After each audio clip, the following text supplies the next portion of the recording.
Le dispositif de la circulation alternée modifié, 2 changements avec d'abord le déclenchement automatique dès que le seuil de particules fines sera dépassé. Jusqu'ici, il fallait attendre une décision de la préfecture. Autre changement, seuls les véhicules ayant une vignette numérotée de 0 à 2 pourront circuler. Avant, il y avait les catégories 3 et qui étaient également autorisées. Un dispositif souvent déclenché en période de forte chaleur comme aujourd'hui et cette canicule qui sévit sur la quasi-totalité du pays. Une vague de chaleur qui sévira tout au long de la semaine et qui va s'accentuer pour atteindre un pic de température allant jusqu'à 40 degrés par endroit. 5 départements d'Île-de-France sont déjà placés en vigilance orange. Il s'agit de Paris, de sa petite couronne et de la Seine-et-Marne.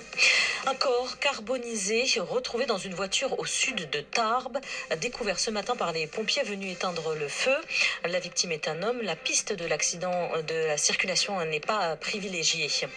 L'appel de la haut-commissaire de l'ONU aux droits de l'homme, Michelle Bachelet, demande aux pays concernés de rapatrier les familles de combattants de Daesh tués en Syrie et en Irak, sauf s'ils sont poursuivis pour des crimes.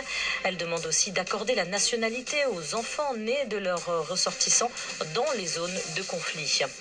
Qui de l'Espagne ou des États-Unis pour affronter la France? Les deux équipes s'affrontent ce soir en 8e de finale du mondial féminin de football. Coup d'envoi à 18h. Les Françaises, elles se sont qualifiées hier soir face au Brésil. Victoire des Bleus 2-1. France Info.